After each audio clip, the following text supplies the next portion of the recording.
Pleiotropy. So ప్లియో అంటే many అని అర్థం. ప్లియోట్రోపీ అంటే అనేక రూపాలు, అనేక రూపాలు ప్రదర్శించటం. సో కరెక్ట్ డెఫినేషన్ చూద్దాం. ఒక జన్యువు సాధారణంగా ఒక్క దృశ్య రూపాన్ని చూపించాలి. ఇక్కడ సాధారణం అనేది తప్పిపోయి అసాధారణానికి వస్తుంది. ఒకటి కంటే ఎక్కువ దృశ్య రూపాలను ప్రదర్శిస్తుంది. ఒక జన్యువు ఒక దృశ్య రూపాన్ని ప్రదర్శించాలి, కానీ ఒకటి కన్నా ఎక్కువ దృశ్య రూపాలను ప్రదర్శిస్తుంది. ఈ దృగ్విషయాన్నే ప్లియోట్రోపీ అంటాం. ఎలా? దీనికి ఉదాహరణ ఏంది? మానవునిలో కనిపించే ఒక జెనెటికల్ డిజార్డర్. ఈ జెనెటికల్ డిజార్డర్ పేరు ఫినైల్ కీటోన్యూరియా. ఇది జెనెటికల్ డిజార్డర్, జన్యుపరమైన వ్యాధి.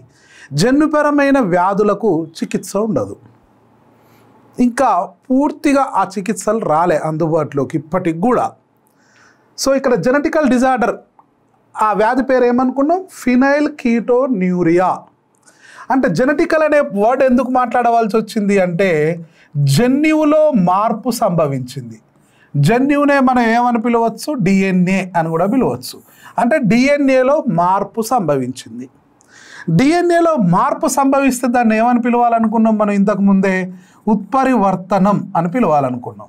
సో డిఎన్ఏలో ఉత్పరివర్తనం సంభవిస్తే ఉత్పరివర్తనం ఏర్పడి వచ్చిన ఆ వ్యాధి పేరు ఏంది అంటే ఫినైల్ కీటోన్యూరియా. సో ఈ ఫినైల్ కీటోన్యూరియా అనేది మానవునిలో వచ్చే జెనెటికల్ డిజార్డర్, జన్యు అపస్థితి. ఎలాంటి జెనెటికల్ డిజార్డర్ అంటే ఇది మెటబాలిక్ రిలేటెడ్. సో మెటబాలిక్గా ఏదో డిస్టర్బ్ అయ్యిద్ది, జీవక్రియ యాంత్రికాలు ఏదో డిస్టర్బ్ అయ్యింది. అందుకే మెటబాలిక్ జెనెటికల్ డిజార్డర్ డిసీజ్ అని పిలుస్తాం. ఇది దేనికి ఉదాహరణ? ఇంతకు ప్లియోట్రోపీకి ఉదాహరణ. చూద్దాం దీని లక్షణాలు ఎట్లుంటాయో చూద్దాం. సో సాధారణం, ఫస్ట్ సాధారణ స్థితిని పరిశీలిద్దాం మనం. సాధారణంగా మన దేహంలో ఏం జరుగుతుంది అంటే ఫినైల్ అలనిన్ అనేది ఒక అమైనో ఆమ్లం. ఇది ఫినైల్ అలనిన్ అనేది ఒక అమైనో ఆమ్లం. మన దేహంలో ఈ ఫినైల్ అలనిన్ అనేది టైరోసిన్ అనే ఇంకొక అమైనో ఆమ్లంగా కన్వర్ట్ అయింది. సాధారణంగా జరిగేది ఏంటి అంటే అందరిలో ఫినైల్ అలనిన్ అనే అమైనో యాసిడ్ టైరోసిన్ అనే అమైనో యాసిడ్గా కన్వర్ట్ అయింది. సో కన్వర్ట్ అయింది. ఊరికనే కన్వర్ట్ అయితే దీనికి ఒక ఎంజైమ్ కావాలి. ఈ ఎంజైమ్ పేరు ఏంటంటే phenyl alanine hydroxylase. So hydroxylase అనేది అసలు ఎంజైమ్ పేరు. So phenyl alanine hydroxylase enzyme సమక్షంలో టైరోసిన్గా మారుద్ది. ఓకే, ఇది సాధారణంగా జరగవలసింది. కానీ ఇక్కడ ఏమవుతుందంటే ఎప్పుడైతే ఈ డిఎన్ఏ ఉత్పరివర్తనానికి గురవుతుందో వెంటనే ఈ హైడ్రాక్సిలేజ్ ఎంజైమ్ లోపం ఏర్పడుతుంది. ఈ ఎంజైమ్ సరిగా ఉత్పత్తి కాదు, తక్కువ ఎంజైమ్ ఉత్పత్తి అయింది. తక్కువ ఎంజైమ్ ఉత్పత్తి అయితే ఏమైంది? ఫినైల్ అలనిన్ అనేది సరిగా ఉత్పత్తి కాదు. ఈ ఎంజైమ్ ఉత్పత్తి చేసే జన్యు ఉత్పరివర్తనం చెందితే తగినంత ఫినైల్ అలనిన్ హైడ్రాక్సిలేజ్ ఎంజైమ్ ఉత్పత్తి కాదు. ఎంజైము సరిగా ఉత్పత్తి కాదు. ఎప్పుడు జరిగేది? ఒకవేళ డిఎన్ఏ ఉత్పరివర్తనానికి గురైతే ఈ డిఎన్ఏలోని కొన్ని నత్రజని క్షారాల వల్ల ఈ ఫినైల్ అలనిన్ కాస్త టైరోసిన్గా కన్వర్ట్ కాదు. ఎందుకు కాదు అంటే ఇక్కడ ఎంజైమ్ ఉత్పత్తి కాదు. సో ఓవరాల్గా ఏంటి అంటే హైడ్రాక్సిలేజ్ ఎంజైమ్ అనేది తక్కువ ఉత్పత్తి అవుతుంది. ఎప్పుడు? ఉత్పరివర్తనం సంభవిస్తే ఆ వ్యక్తిలో. ఇప్పుడు ఎంజైమ్ తక్కువ ఉత్పత్తి అయింది. మరి తక్కువ ఉత్పత్తి అయితే జరిగే నష్టం ఏంది? హైడ్రాక్సిలేజ్ ఎంజైమ్ తక్కువ ఉత్పత్తి అయింది, ఏమవుతుందో చూద్దాం. ఒకవేళ ఫినైల్ అలనిన్ కాస్త టైరోసిన్గా మారకుండా ఈ ఫినైల్ అలనిన్ అనేది ఫినైల్ పైరువిక్ యాసిడ్, పైరువిక్ ఆమ్లంగా మారుతుంది.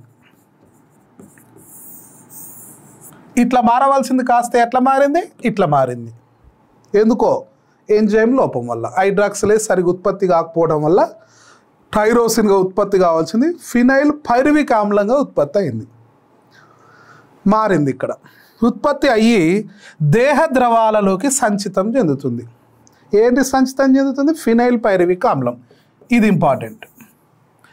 సో ఈ డిసీజ్ కారణమే ఇది అన్నట్టు. ఫినైల్ పైరువిక్ ఆమ్లం అనేది దేహ ద్రవాలలోకి సంచితం చెందుతుంది. ఎప్పుడు ఇది? ఎంజైమ్ లోపం వల్ల. ఎప్పుడు ఎంజైమ్ లోపిస్తుంది? డిఎన్ఏలో ఉత్పరివర్తనం సంభవించినప్పుడు. ఎలా జరగాల న్యాయం అయితే?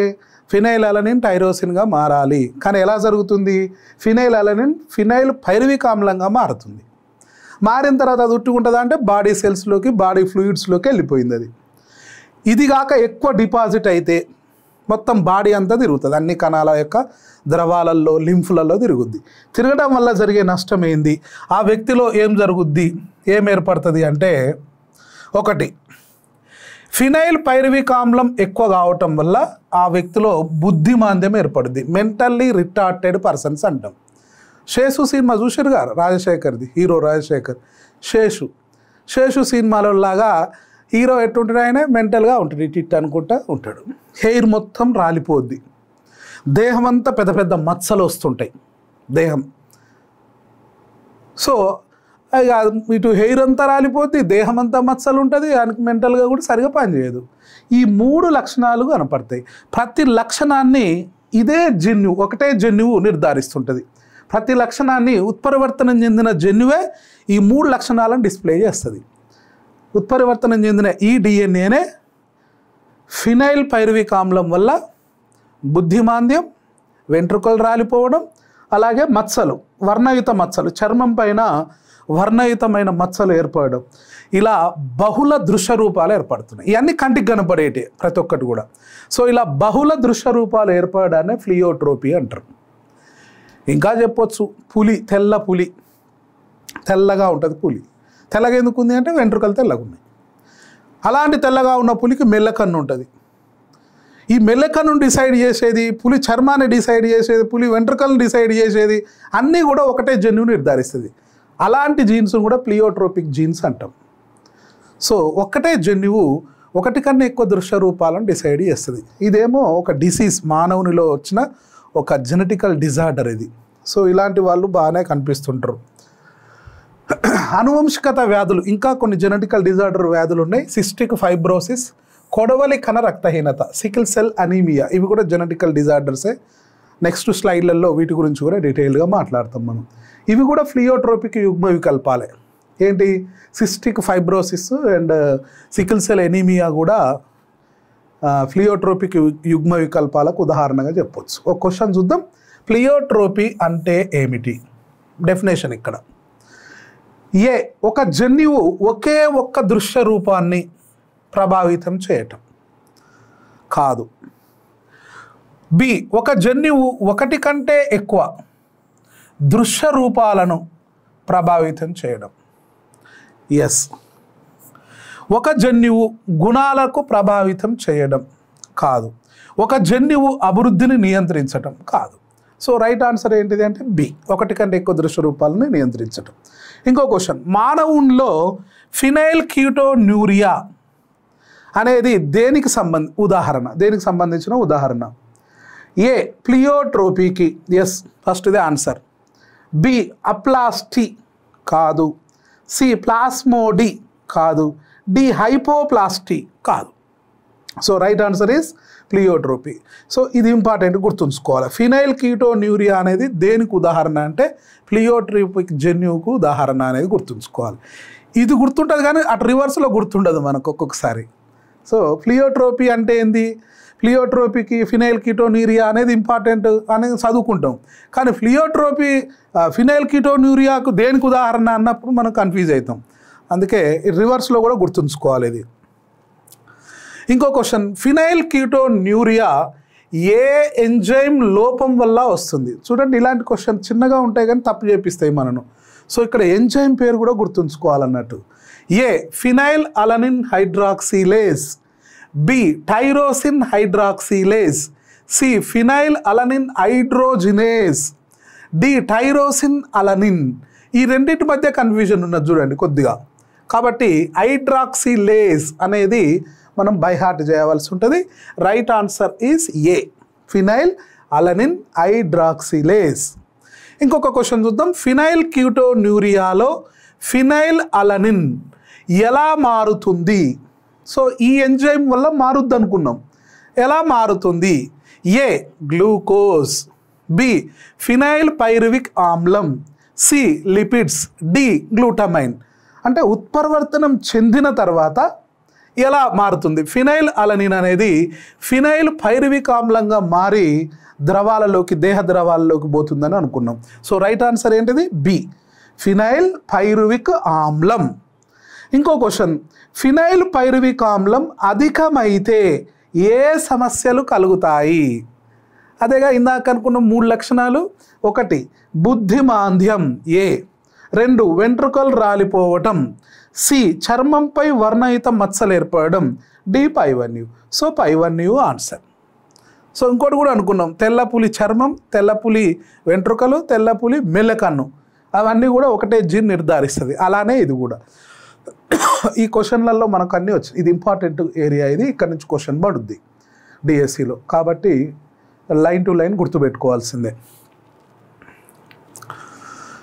నెక్స్ట్ ఇంకొక ఇంపార్టెంట్ టాపిక్, బహుళ యుగ్మ వికల్పాలు మరియు మానవుని రక్త వర్గాలు. Multiple allelism and human blood groups. Multiple allelism, బహుళ యుగ్మ వికల్పాలు. చూద్దాం. బహుళ యుగ్మ వికల్పాలకు ఉదాహరణ ఏది అంటే మానవుని రక్త వర్గాలు. అందుకే 2 కూడా ఒక దగ్గరనే పెట్టి చదువుకుంటున్నాం మనం. సో మానవుని రక్త వర్గాలు బహుళ యుగ్మ వికల్పాలకు ఉదాహరణ. ఇక మ్యాథమెటికల్ టైప్ క్వశ్చన్స్ కూడా వచ్చే అవకాశం ఉంటాయి, కొంచెం జాగ్రత్తగా విందాం. సాధారణంగా ఒక జన్యువుకు ఉండే 2 ప్రత్యామ్నాయ రూపాలను యుగ్మ వికల్పాలు అంటాం. చాలాసార్లు అనుకుంటున్నాం. ప్రత్యామ్నాయ రూపాలు అంటాం, దృశ్య రూపాలు అంటాం, తర్వాత 2 రూపాలని పిలుస్తాం. మొత్తం మీద ఒక జన్యువుకు 2 రూపాలు ఉంటాయి. ఒక జన్యువు ఒక లక్షణాన్ని నిర్ధారిస్తుంది. ఆ లక్షణానికి 2 యుగ్మ వికల్పాలు ఉంటాయి. వాటిని మనం దృశ్య రూపాలు అంటాం. హోమోలాగస్ సమజాత క్రోమోజోములు. ఇందాకనే అనుకున్నాం. సమజాత క్రోమోజోములు అంటే ఏమనుకున్నాం? ఒక క్రోమోజోము తండ్రి నుంచి పొందినదై ఉంటుంది. మనలో క్రోమోజోములన్నీ జతలుగా ఉంటాయి కదా. ప్రతి జతలో ఒకటి తండ్రి నుండి పొంది ఉంటాం మనం, ఇంకొక క్రోమోజోము తల్లి నుండి పొంది ఉంటాం మనం. సో ఒకటి తల్లి నుండి ఒకటి తండ్రి నుంచి పొంది ఉంటాం. ఇప్పుడు ఈ జతను ఏమని పిలవాలి? హోమోలాగస్ క్రోమోజోమ్ పెయిర్ అనాలి. తెలుగులో ఏమని పిలవాలి? సమజాత క్రోమోజోముల జత అని పిలవాలి. సమజాత క్రోమోజోముల జత, హోమోలాగస్ క్రోమోజోమ్ పెయిర్. రెండింటిలో ఒకే నిర్దిష్ట స్థానం వద్ద ఉంటాయి. ఏంటివి అంటే జన్యువులు, యుగ్మ వికల్పాలు. ఫర్ ఎగ్జాంపుల్ ఈ క్రోమోజోమ్లో ఇక్కడ క్యాపిటల్ టీ ఉందనుకో, ఇక్కడ స్మాల్ టీ ఉంటుంది. లోకస్ అంటాం. జన్యువు అమరి ఉన్న స్థానాన్ని లోకస్ అంటాం. అంటే జన్యువు కూసున్న స్థానం క్రోమోజోమ్ పైన. ఒక జన్యువులోని 2 యుగ్మ వికల్పాలు ద్వయస్థితిక జీవిలో 3 రకాల జన్యు రూపాలను చూపిస్తాయి. సో యుగ్మ వికల్పాలు ఏమున్నాయి? For example capital B. So అన్నప్పుడు ఇంకొక క్యాపిటల్ బి బహిర్గతం. బహిర్గతం సమయుగ్మజం. క్యాపిటల్ బి స్మాల్ బి విషమయుగ్మజం. స్మాల్ బి సమయుగ్మజం బట్ అంతర్గత లక్షణం, రెసెసివ్. ఒకటేమో బహిర్గతం, ఇంకోటి అంతర్గతం. 2 సమయుగ్మజాలే. ఈబి సమయుగ్మజమే, ఈబీబీ కూడా సమయుగ్మజమే. 2 సమయుగ్మజాలే కానీ ఒకటి డామినెంట్ హోమోజైగస్ అయితే ఇంకోటి రెసెసివ్ హోమోజైగస్. మొత్తం మీద ఎన్ని 2 యుగ్మ వికల్పాలు. ఏంటి అవి? బి అనేది ఒక యుగ్మ వికల్పం, స్మాల్ బి అనేది ఇంకొక యుగ్మ వికల్పం. ఈ 2 యుగ్మ వికల్పాలు ద్వయస్థితిక జీవులు 3 రకాల జన్యు రూపాలను ఏర్పరుస్తాయి. ఎలాంటి రూపాలు? Capital B B, small B B, heterozygous B B. కానీ ఎన్ని రకాల యుగ్మ వికల్పాలు? Only 2 types. ఎన్ని రకాల జన్యు రూపాలను ప్రొడ్యూస్ చేస్తున్నాయి? 3 టైప్స్. యుగ్మ వికల్పాల రకాలు 2, జన్యు రూపాలు మాత్రం 3. చూద్దాం ఇది ఎట్లనో చూద్దాం. ఒక జన్యువుకు సమజాత క్రోమోజోమ్లోని ఒకే స్థానం వద్ద 2 కంటే ఎక్కువ యుగ్మ వికల్పాలు ఉంటే, సో ఇప్పుడు ఇక్కడ స్థానం మాత్రం ఒకటి, ఇక్కడ ఒకటే జన్యువు ఉన్నది, క్యాపిటల్ టీ స్మాల్ టీ. ఇంకొకటి ఉందనుకుందాం, ఇక్కడ క్యాపిటల్ ఆర్, ఇంకొకటి ఉందనుకుందాం స్మాల్ ఆర్, అంటే 2 కంటే ఎక్కువ యుగ్మ వికల్పాలు ఉంటే వాటిని బహుళ యుగ్మ వికల్పాలు అంటాం. ఎక్కడ? లోకస్ వద్ద. లోకస్ అంటే ఏంది? జన్యువు కూర్చునే స్థానం క్రోమోజోమ్ పైన. సో ఒక జన్యువుకు సమజాత క్రోమోజోముల్లోని ఒకే స్థానం వద్ద 2 కంటే ఎక్కువ యుగ్మ వికల్పాలు ఉంటే, 2 కంటే ఎక్కువ ఉండాలి. ఏది? జన్యువు కూర్చునే స్థానం వద్ద ఒక్క జన్యువుకు, మళ్ళీ అది కూడా ఎన్ని జన్యువులకు? ఒక్క జన్యువుకే. ఒక జన్యువుకు 2 కన్నా ఎక్కువ యుగ్మ వికల్పాలు ఉండాలి. 1 కాదు, 2 కన్నా ఎక్కువ. 1, 2 సాధారణంగా ఉంటాయి. 2 కన్నా ఎక్కువ ఎన్నైనా ఉండొచ్చు. ఇక 3, 4, 5 ఇట్లా ఎన్నైనా ఉండొచ్చు. ఉంటే వాటిని బహుళ యుగ్మ వికల్పాలు అంటాం. ఎగ్జాంపుల్ మానవుని రక్తవర్గాలే మనం చెప్పుకునేది కూడా. సూత్రం: బహుళ యుగ్మ వికల్పాల వల్ల ఏర్పడే జన్యు రూపాల సంఖ్యను ఒక సమీకరణం ద్వారా తెలుసుకోవచ్చు. For example n × n+1/2. n = 2 అనుకుందాం. ఫర్ ఎగ్జాంపుల్ n = 2 ఇలా కనపడుతుందిగా. క్యాపిటల్ B అనేది ఒక యుగ్మ వికల్పం, స్మాల్ b అనేది ఒక యుగ్మ వికల్పం. ఇప్పుడు ఇక్కడ యుగ్మ వికల్పాల సంఖ్య ఎంత? 2. ఒక జన్యువుకు 2 యుగ్మ వికల్పాలు పరస్పరం వ్యతిరేకంగా ఉన్నాయి. మళ్ళీ n = ఏంది? 2 వికల్పాల సంఖ్య. సూత్రం ప్రకారం ఏంది? n+1/2. n+1 n = ఎంత అనుకున్నాం? 2 యుగ్మ వికల్పాలైనా 2. ఏంటి BB 2 + 1/2. ఫస్ట్ బ్రాకెట్లు ఉన్నాయి కూడాలి according to BODMAS. So BODMAS మనకు కొంత తెలిసే ఉండొచ్చు. సో ఈ బాడ్మాస్ టెక్నిక్ ప్రకారం ఫస్ట్ బ్రాకెట్ చూడాలి. 2 + 1 అంటే ఎంత? అంటే 3. సో ఎంత అయింది? 6/2 = 3. సో ఇక్కడ యుగ్మ వికల్పాల సంఖ్య ఎంత వచ్చింది అంటే 3 వచ్చింది అన్నట్టు. ఎప్పుడు అది? యుగ్మ వికల్పాల సంఖ్య 2 ఉన్నప్పుడు ముచ్చటిది. ఎన్ని జన్యు రూపాలు వచ్చినాయి? ఇక్కడ 3 జన్యు రూపాలు వచ్చినాయి. ఈ లెక్క ప్రకారంగా చేసుకుంటా పోవాలన్నట్టు. ఒకవేళ n = 3 అనుకో. n = 3 అయితే అప్పుడు ఎంత అయింది? 3 బ్రాకెట్లో 3 + 1/2. సో 3 బ్రాకెట్లో 4/2. సో 12/2 = 6. ఎన్ని జన్యు రూపాలు వస్తాయి అంటే 6 జన్యు రూపాలు వస్తాయి. సో 3 గాక యుగ్మ వికల్పాలు ఉన్నట్లయితే 6 జన్యు రూపాలు వచ్చే అవకాశం ఉంటుంది. ఎగ్జాంపుల్ మానవునిలో చూద్దాం. ABO రక్త వర్గాలు బహుళ యుగ్మ వికల్పతకు మంచి ఉదాహరణ అన్నట్టు. సో ఈ సూత్రం గుర్తుపెట్టుకోవాలి. n × n+1/2. అది జన్యు రూపాల సంఖ్య తెలుసుకోవడానికి ఉపయోగపడుద్ది. జన్యు రూపాల సంఖ్య. ఒకే జన్యువుకు సంబంధించి 3 యుగ్మ వికల్పాలు ఉన్నాయి మానవుని జనాభాలో ఉంటే. సో ఇప్పుడు n = ఎంత అన్నట్టు? 3. సూత్రం ఏంది? జన్యు రూపాల సంఖ్యను కనుక్కునే సూత్రం ఏంది? జన్యు రూపాల సంఖ్య n n+1/2. n వాల్యూ ఎంత అనుకున్నాం? 3. 3 + 1/2. సో 3 4/2. సో 3 × 4 = 12/2 = 6. అంటే జన్యు రూపాల సంఖ్య ఎంత వస్తుంది? 6 అని అర్థం. జన్యు రూపాల సంఖ్య ఎంత? 6. మానవుని రక్త వర్గాలలో జన్యు రూపాలు ఎన్ని ఉంటాయి అంటే 6. మానవుని రక్త వర్గాలు 6 జన్యు రూపాలను సూచిస్తుంది. ఎట్లా చెప్పగలవు అంటే 3 యుగ్మ వికల్పాలు ఉంటాయి. ఒకే జన్యువు 3 యుగ్మ వికల్పాలు ఉంటాయి. ఏంటి అవి యుగ్మ వికల్పాలు అంటే ABO అనే యుగ్మ వికల్పాలు ఉన్నాయి. 6 జన్యు రూపాలు, 4 దృశ్య రూపాలు. సో 6 జన్యు రూపాలు 4 దృశ్య రూపాలను చూపిస్తుంది. ఇక్కడ జన్యు రూపాలు చూపించిన చూడండి, ఇక్కడ 6 వచ్చింది ఇక్కడ. సో ఇప్పుడు ABO రక్త వర్గాల గురించి మనం చూద్దాం ఎట్లుంటుంది అనేది. ABO రక్త వర్గాలు ఇవి మానవునిలో సంబంధించినవి. ఇవి కార్ల్ ల్యాండ్ స్టీనర్ ఇంపార్టెంట్. మానవుడి రక్తంలో AB ప్రతిజనకాలను మొదట గుర్తించి ABO రక్త వర్గాలను వెలుగులోకి తెచ్చిండు. ఇది నాలెడ్జ్ బేస్డ్ క్వశ్చన్. ABO రక్త వర్గాలను మొట్టమొదట వెలుగులోకి తీసుకొచ్చిన వ్యక్తి ఎవరు? Karl Landsteiner. By heart చేయాలి అంతే. ఇక్కడ మనకు తెలవాల్సింది ఏంటంటే మానవుని ఎర్ర రక్త కణం, మానవుని ఎర్ర రక్త కణం ఎట్లుంటుంది? సో ద్విపుటాకారంగా ఉంటుంది. కేంద్రకం ఉన్నదా?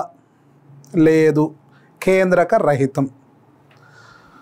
సో కేంద్రకం అనేది ఉండదు. మరి ఇది కణం కదా, కణం చుట్టూ ఏమేమి ఉంటాయి? కణం చుట్టూ కణత్వచం మాత్రమే ఉంటుంది. కణత్వచం, దీన్నే మనం ప్లాస్మా త్వచం అని కూడా పిలుస్తాం. ప్లాస్మా త్వచం దేంతో తయారైద్ది? లిపిడ్ మరియు ప్రోటీన్తో తయారైద్ది. సో లిపోప్రోటీన్ అంటాం. లిపిడ్ అంటే ఏంది? కొవ్వు, ఫ్యాట్. ఈ ఎర్రక్త కణాలు ప్రతి 120 రోజులకు ఒకసారి పుడతాయి, చచ్చిపోతుంటాయి. సో దాని లైఫ్ స్పాన్ ఎంత అంటే 120 డేస్. 120 డేస్ తర్వాత చచ్చిపోతాయి, మళ్ళీ కొత్త కణాలు పుడతాయి. అంటే ఎవ్రీ డే చచ్చిపోతుంటాయి, పుడుతుంటాయి. కొత్త కణం పుట్టాలి అంటే దీనికి ఏమున్నది? ప్లాస్మా త్వచం మాత్రమే ఉంది. దానికి లిపిడ్ కావాలి, ఫ్యాట్ కావాలి, మళ్ళీ ప్రోటీన్ కూడా కావాలి. అందుకే మనం తినే ఫుడ్లో ఫ్యాట్, ప్రోటీన్ రెండు ఉండేటట్టు చూసుకోవాలి. ఎందుకు తినాలి ఇది అంటే ఇందుకు అన్నట్టు. అయితే ఇది ఫ్యాట్తో ఉన్నది కాబట్టి ఈ ప్లాస్మా త్వచం ఎట్లుంటుంది అంటే మెత్తగా, ఫ్లెక్సిబుల్గా ఉంటుంది, మెత్తగా ఉంటుంది ఈ కణం. అందుకే ఈ కణం ద్విపుటాకారంగా ఉంటుంది. ప్లాస్మా త్వచం ఉన్నది. ఈ ప్లాస్మా త్వచం పైన అక్కడక్కడ కొన్ని ప్రతిజనకాలు ఉంటాయి. వీటినే మనం యాంటీజెన్ అంటాం. ప్రతిజనకాలు ఉంటాయి. సో యాంటీజెన్, ఉదాహరణకు ఏ అనే యాంటీజెన్ ఉన్నట్లయితే, యాంటీజెన్ ఏ అనేది ఉందనుకుందాం. ఏ అనే యాంటీజెన్ ఉంటే ఆ రక్తవర్గం ఏ రక్తవర్గం. ఒకవేళ ఈ రక్త కణం ప్లాస్మా త్వచం పైన బి అనే యాంటీజెన్స్ గాక ఉన్నట్లయితే, సో రక్తవర్గం అంటే ఎర్ర రక్త కణం యొక్క ఉపరితలం, ఉపరితలం అంటే ఏంది? ప్లాస్మా త్వచమే కదా. ఆ ప్లాస్మా త్వచం పైన యాంటీజెన్స్, అప్పుడు అది బి రక్తవర్గం అని అర్థం. ఎలాంటి యాంటీజెన్ ఉంది? బి రకమైన యాంటీజెన్ ఉంది. అలా కాకుండా ఏ బి రకానికి చెందిన యాంటీజెన్స్ గాక ఉన్నట్లయితే, యాంటీజెన్ ఎర్ర రక్త కణం యొక్క ఉపరితలం పైన ప్లాస్మా త్వచం ఉంది. ప్లాస్మా త్వచం మెత్తగా ఉంటుంది, అది ఫ్యాట్ తోటి, ప్రోటీన్తో తయారైద్ది అనుకున్నాం. అలాంటి ఉపరితలం పైన ఏబి అనే యాంటీజెన్ గాక ఉంటే, అలాంటి యాంటీజెన్స్ ఎన్నైనా ఉండని గాక ఉంటే దాన్ని ఏబి రక్తవర్గం అని పిలుస్తాం. ఒక్కొక్కసారి యాంటీజెన్స్ ఏముండవు, ఇదంతా ఖాళీగా ఉంటుంది ఇట్లా. There is no antigens over the RBC. మొత్తం రక్త కణం ఉపరితలంలో ఏ యాంటీజెన్లు ఉండకుండా నున్నగా నూనె పోసినట్టు ఉంటుంది. ఈ కణం ఉపరితలం అంతటా కూడా నున్నగా, ఉపరితలం అంతా కూడా ఉంటే ఎలాంటి యాంటీజెన్స్ లేవు. ఇట్లా నూనె పోసినట్టు మెత్తగా నున్నగా ఉన్నది చూడండి. ఎలాంటి యాంటీజెన్స్ లేవు కాబట్టి antigens are absent. So antigens ఎట్లున్నాయిడా? ఆబ్సెంట్. ఎలాంటి యాంటీజెన్స్ లేవు. ఏ రకం లేవు, బి రకం లేవు, ఏబి రకం లేవు, ఏ యాంటీజెన్ లేదు. యాంటీజెన్ అంటే ప్రోటీనే, ఏదో ఒక ప్రోటీన్ వచ్చి అతుక్కుంటుంది ఆడ. ఏ ప్రోటీన్ లేదు, ఏ యాంటీజెన్ లేదు, ఏం లేకుండా నున్నగా ఉంటే అలాంటి రక్తవర్గాన్ని ఓ రక్తవర్గం అని పిలుస్తాం. ఇది ఇంపార్టెంట్, ఇది గుర్తుపెట్టుకోవాలి ఈ అంశం. ఎర్ర రక్త కణం యొక్క ప్లాస్మా త్వచంపై ఉండే యాంటీజెన్ రకాన్ని బట్టే రక్తవర్గం డిసైడ్ అయింది. ఫలానా వ్యక్తి యొక్క రక్తవర్గం ఏబి అయినా అతనిలో గల యాంటీజెన్స్ ఏంటివి అంటే ఏం చెప్పాలి? ఏమంటే ఓహో ఏబీనే యాంటీజెన్ ఉన్నది, ఆ యాంటీజెన్ పేరే రక్తవర్గం పేరాడు అంతే. ఏ యాంటీజెన్ ఉందో అందులో మన రక్తవర్గం అని పిలుస్తారు. ఏ యాంటీజెన్ లేనోని ఏం లేనోడు అని అర్థం. ఏం లేకపోతే సున్నా, సున్నా ఏం లేదు కాబట్టి సున్నా. ఆ సున్నానే మనం ఓ అంటున్నాం, వాడు అది యాక్చువల్గా సున్నా, అది సున్నా అనకుండా ఓ అంటున్నాం, దాన్ని ఓ రక్తవర్గం అంటున్నాం. రైట్, ఇక్కడ చూద్దాం. ఇక్కడ ఈ ఏబి రక్తవర్గాలను కనుక్కున్నందుకు ఈయనకు 1930లో వైద్యశాస్త్రంలో, శరీర ధర్మశాస్త్రంలో కలిపి నోబెల్ ప్రైజ్ వచ్చింది 1930లో. ఎవరికి? Karl Landsteiner. He got Nobel prize since 1930 in field of physiology and medicine because he was invented blood groups in human beings. So అంత మంచి ఆవిష్కరణ చేసిండు ఆయన. ఎర్ర రక్త కణాల ప్లాస్మా త్వచం పైన ఏముంటుంది అనుకున్నావు? ప్రతిజనకం. ఇంగ్లీష్లో ఏమనాలి ప్రతిజనకాన్ని? యాంటీజెన్. ఉనికి ఆధారంగా ఎన్ని దృశ్య రూపాలు గల రక్త వర్గాలు కనపడుతున్నాయి? 4. ఏంటివి? ఏ, బి, ఏబి, ఓ. ఈ 4 రక్త వర్గాలను దృశ్య రూపాలు అంటాం. నెక్స్ట్ ఇంకొక 2 లైన్లు చూద్దాం. ఏబి ప్రతిజనకాలు గ్లైకోప్రోటీన్లు, గ్లైకోలిపిడ్లు. సో ఇక్కడ ప్రతిజనకాలు అనేటివి ఏంటివి అంటే ఎయిదర్ గ్లైకోప్రోటీన్స్ ఆర్ గ్లైకోలిపిడ్స్. ఈ యాంటీజెన్స్ ఉన్నాయి కదా, ఇవి ఏ రకానికి చెందింది, బి రకానికి చెందింది, ఏబి రకానికి చెందింది. ఈ 3గా ఉన్నాయి ఇక్కడ యాంటీజెన్లు. మరి యాంటీజెన్లు దేంతో తయారవుతాయి అంటే ఎయిదర్ గ్లైకోప్రోటీన్స్ ఆర్ గ్లైకోలిపిడ్స్. ఏదో ఒకదాంతో మాత్రమే, 2 కాదు. ఓసారి గ్లైకోప్రోటీన్తో తయారు కావచ్చు యాంటీజెన్, గ్లైకోలిపిడ్తో తయారు కావచ్చు. ఇవి ఎర్ర రక్త కణ ప్లాస్మాతో ఉపరితలం పైన ఉంటాయి. అవును, ఉపరితలం పైనే ఉంటాయి. ఏంటి? యాంటీజెన్స్, ప్రతిజనకాలు. ప్లాస్మా త్వచంలో ఉండే ప్రోటీన్ ఆర్ లిపిడ్ అణువుతో కలిసి కార్బోహైడ్రేట్ వరుస క్రమాన్ని బట్టి, కార్బోహైడ్రేట్ అంటే చక్కెరల పాలిమర్లు, ఏబి ప్రతిజనకాలు ఏర్పడతాయి. సో ఏ ఏర్పడాలన్నా, బి ఏర్పడాలన్నా అనేది ఇక్కడ గ్లైకోప్రోటీను ప్లస్ చక్కెర పాలిమర్లు, వీటి యొక్క ఆర్డర్ సీక్వెన్స్ను బట్టి ఏ యాంటీజెన్ ఏర్పడుద్ది, ఏనా బీనా ఏబీనా ఏర్పడేది డిసైడ్ చేసేది ఇది అన్నట్టు. Glycoprotein or glycolipid or carbohydrate sequence, చక్కెర పాలిమర్ల యొక్క సీక్వెన్స్ 3 ఉంటాయి అన్నట్టు. ప్రోటీను, లిపిడ్, కార్బోహైడ్రేట్ 3 కూడా ఉంటాయి యాంటీజెన్ నిర్మాణంలో. నెక్స్ట్ అననుగుణ్య ఇన్కంపాటబుల్ రక్త మార్పిడి జరిపినప్పుడు. అననుగుణ్య అంటే జరగకూడనిది జరిగినప్పుడు అని అర్థం. అనుగుణంగా అంటే ఏంది? అందరూ సమ్మతి ఉన్నది. అననుగుణంగా అంటే సమ్మతి లేదు, ఎవరి సమ్మతి లేకుండా జరుగుతుంది ఇక్కడ అననుగుణంగా. దీన్ని ఇన్కంపాటబుల్ అంటాం. కంపాటబుల్ అంటే ఓకే, అందరి సమక్షంలో జరుగుతుంది, కంపాటబుల్, యాక్సెప్టబుల్ అని అర్థం. కంపాటబుల్ అంటే ఇన్కంపాటబుల్, యాక్సెప్ట్ లేదు, ఎవరు వద్దన్నా కానీ నాకేంగా నేను చేస్తా అని చేస్తుంటారు అన్నట్టు. అననుగుణ్య రక్త మార్పిడి జరిగినప్పుడు అన్యాయంగా జరుగుతాయి, అప్పుడప్పుడు ఎర్రర్స్ జరుగుతుంటాయి, ఇట్లా జరపకూడదు కానీ జరుగుతుంది. రక్త మార్పిడి జరిగింది ఇక్కడ. ఏబి ప్రతిజనకాలు రక్త కణాల గుచ్చీకరణ, ఇంగ్లీష్లో దీన్ని అగ్లూటినేషన్ అంటాం. గుచ్చీకరణ అంటే ముద్దలు ముద్దలు అవుతుంది. రక్త కణాలు ఏమవుతాయి? ముద్దలు ముద్దలు అవుతాయి. ఎందుకు ముద్దలు ముద్దలైనాయి? అననుగుణంగా సరైన పద్ధతిలో చేయలే, ఇవ్వవలసిన ఇవ్వకుండా ఇస్తే ఆ రక్త కణాలు ఎట్లయినాయి? గుచ్చీకరణ జరిగింది, ముద్దలు ముద్దలైనాయి, కలిసిపోలే.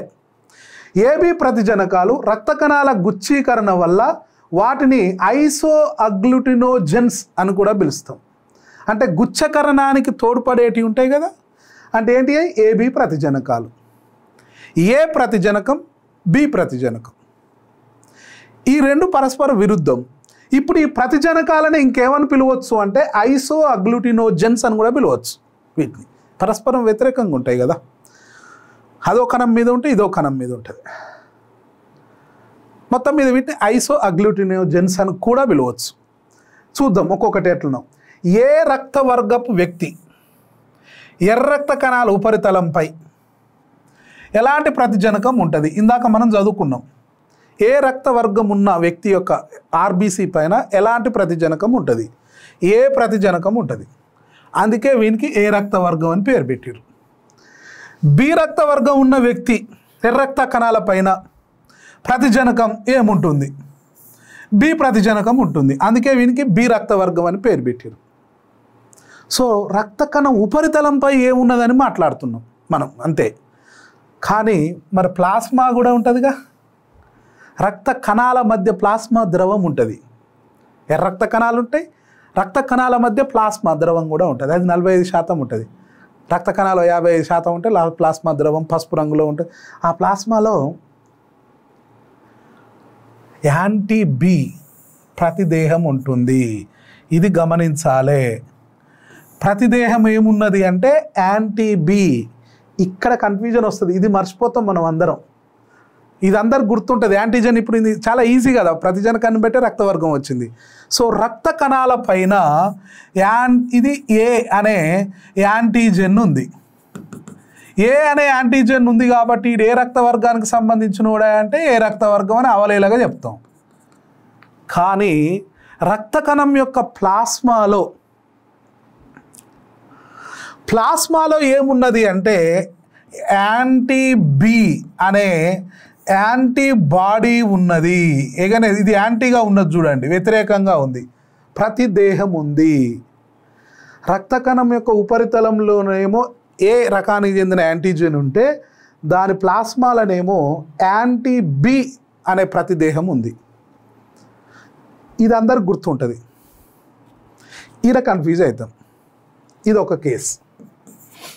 రెండవ కేసు ఇప్పుడు బి రక్త వర్గం ప్రతిజనకం ఏముంటుంది? బి అనే యాంటీజెన్ ఉంటుంది. ఆర్బీసీ పైన రక్త కణ ఉపరితలంలో ఉన్న యాంటీజెన్ ఏంటిది అంటే బి. ప్రతిజనకం ఏముంటుంది? బి. కాబట్టి వీడు ఎలాంటి రక్త వర్గానికి సంబంధించినోడు అంటే ఎమ్మటే ఏం చెప్తాం? బి రక్త వర్గం అని చెప్తాం. సో దీన్ని బట్టే రక్తవర్గం డిసైడ్ అయింది.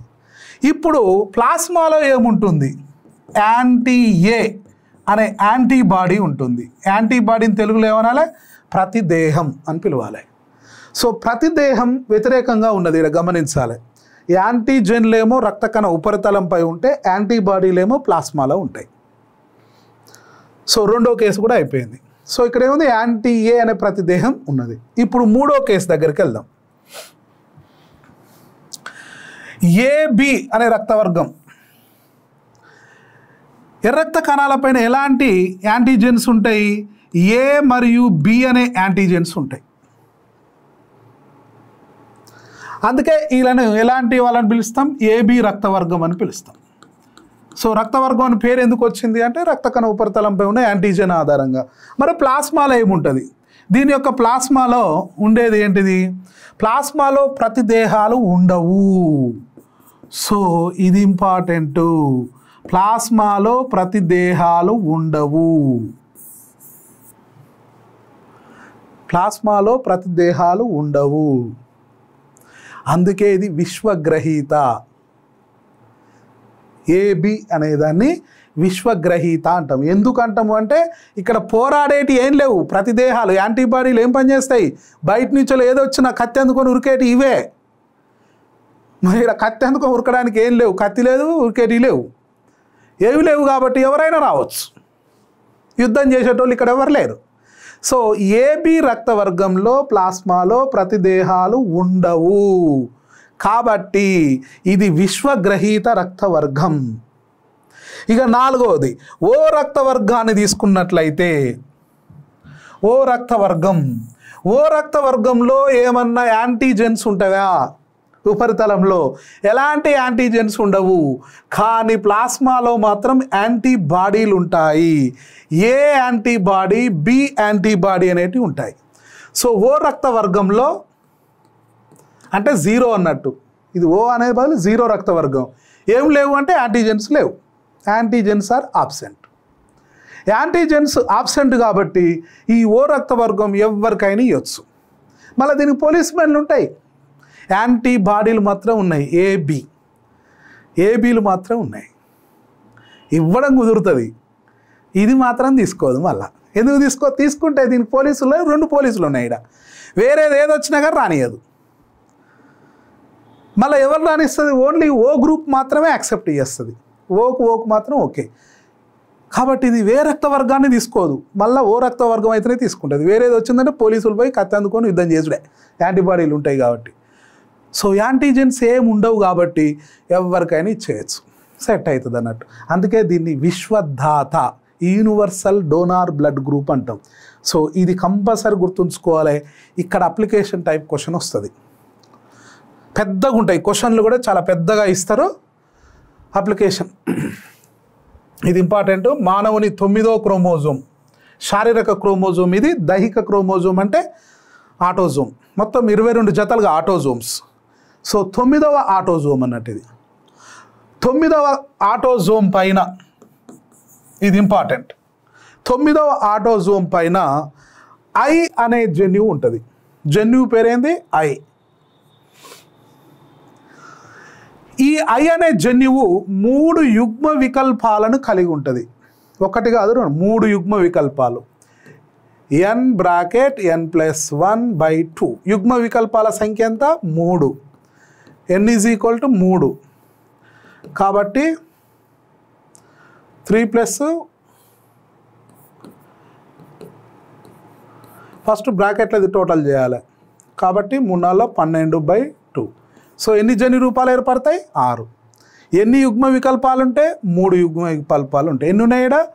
3 బహుళ యుగ్మ వికల్పాలు ఉండటం వల్ల అంతర్చర్యల ఫలితంగా 6 జన్యు రూపాలు, 4 దృశ్య రూపాలు ఏర్పడతాయని బెర్న్స్టెయిన్ అనే సైంటిస్టు కనుక్కున్నాడు.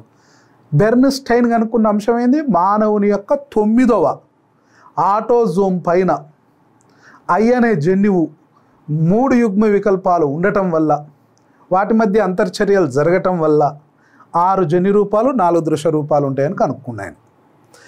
ఐ అనే జన్యువుకున్న దృశ్య రూపాలు 3 యుగ్మ వికల్పాలు ఏంటివి? IA అనేది ఒకటి, IB అనేది ఒకటి, I0 అనేది ఒకటి. ఈ 3 యుగ్మ వికల్పాలు ఉన్నాయి. ఇంతకు ఐ అనే జన్యువు ఏడుంది? 9వ దైహిక క్రోమోజోమ్ పైన ఉంది ఐ అనే జన్యువు. ఈ జన్యువు ఎన్ని యుగ్మ వికల్పాలను కలిగి ఉంది? 3. ఏంటివి? IA, IB, I0. ఓకే, 3 యుగ్మ వికల్పాలు ఉన్నాయి అనేది ఇప్పటివరకు నేర్చుకున్నాం. మరి నెక్స్ట్ మనకు ఆల్రెడీ AB రక్త వర్గాలు వీటి గురించి ఐడియా ఉంది కదా. ప్లాస్మాలో ఏముంటుంది? యాంటీ A అన్న ఉంటుంది, యాంటీ B అన్న ప్రతిదేహాలు ఉంటాయి. ప్రతిదేహాలను ఇంగ్లీష్లో ఏమంటాం? యాంటీబాడీలు అంటాం. సో యాంటీబాడీలు ఏడున్నాయి? ప్లాస్మాలో ఉన్నాయి. ప్లాస్మాలో ఎలాంటివి ఉంటాయి? Anti A or anti B అనే యాంటీబాడీస్ ఉంటాయి. ఐసో ఎగ్లూటినిన్లు లేదా ఐసో హీమో ఎగ్లూటినిన్లు అంటారు వీటిని. యాంటీ A, యాంటీ B యాంటీబాడీలను ఐసో అగ్లూటినిన్లు అని పిలుస్తాం, లేదా ఐసో హీమ్ ఎగ్లూటినిన్ అని కూడా పిలవచ్చు యాంటీబాడీలను. నెక్స్ట్, అందుకే వీటిని IgM రకానికి చెందినవి అంటాం. IG అంటే ఐసో ఎగ్లూటినిన్ అని అర్థం. IG అంటే ఏంది? ఐసో ఎగ్లూటినిన్ అని అర్థం. ఐసో ఎగ్లూటినిన్ ఇవన్నీ దేనికి సంబంధించినవి అంటే ఐసో ఎగ్లూటినిన్ M రకానికి చెందినవి అనేది గుర్తుపెట్టుకుందాం. ఒక వ్యక్తి ఐసో ఎగ్లూటినిన్లు మరొక వ్యక్తి ప్రతిజనకాలతో చర్య జరిపి గుచ్చీకరణ చేస్తాయి. ప్రతిజనకాలు ఏడుంటాయి? రక్త కణం యొక్క ఉపరితలంలో, ప్లాస్మా త్వచం పైన. సో ఇవి ఏడుంటాయి? ప్లాస్మాలో ఉంటాయి. ఇవేంటి? ఐసో ఎగ్లూటినిన్లు ప్లాస్మాలో ఉంటాయి. ఈ రెండింటి మధ్య గుచ్చీకరణ జరుగుద్ది. సో గుచ్చీకరణ జరిగితే ఒకలాగా, గుచ్చీకరణ జరగకపోతే సేఫ్, గుచ్చీకరణ జరిగితే ఇబ్బంది.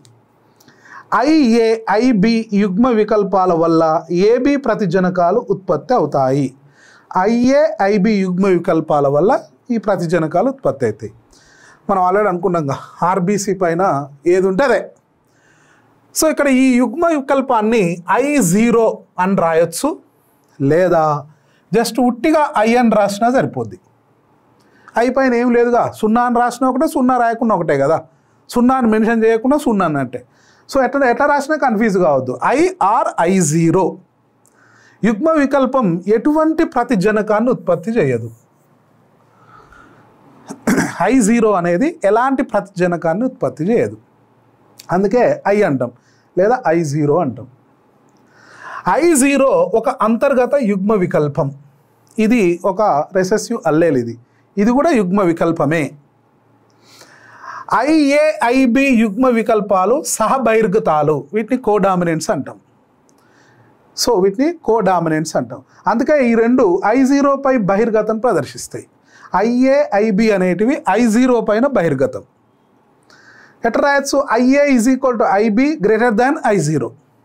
అంటే మొత్తం మీద I0లో ఎలాంటి ప్రతిజనకాలు ఉండవు. ప్రతిజనకాలు లేవు కాబట్టి దీనికన్నా B బెటర్, ప్రతిజనకం ఉంటుంది. దీనికన్నా A బెటర్, ప్రతిజనకం ఉంటుంది. సో ఈ రెండు సమానం. A, B అనే రెండు ప్రతిజనకాలు ఉత్పత్తి అవుతున్నాయి కాబట్టి ఆ ప్రతిజనకాలు ఉత్పత్తి చేయని దానికన్నా గ్రేటర్ అన్నట్టు. IA, IB, I0 అనే యుగ్మ వికల్పాలలో ఏవైనా రెండింటిని మాత్రం శిశువులు వారి తల్లిదండ్రుల నుంచి పొందుతారు. సో ఇక్కడ ఎన్నున్న యుగ్మ వికల్పాలు? 3. మనం ఎన్ని అనుకున్నాం ఇందాక? n = ఎన్ని అనుకున్నాం? 3 అనుకున్నాం. సో ఒక జన్యువు 3 యుగ్మ వికల్పాలను కలిగి ఉన్నది. ఏంటి ఆ యుగ్మ వికల్పాలు? IA,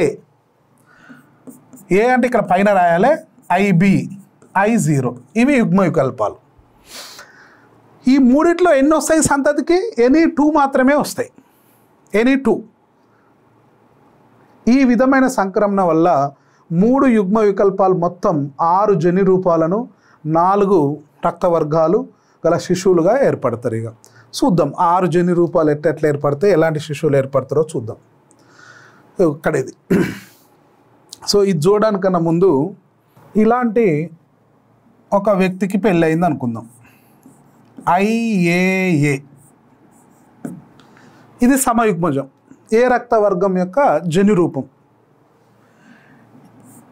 IA, I0 ఇది ఏ రక్త వర్గం సంబంధించిన విషమయుగ్మజ రూపం.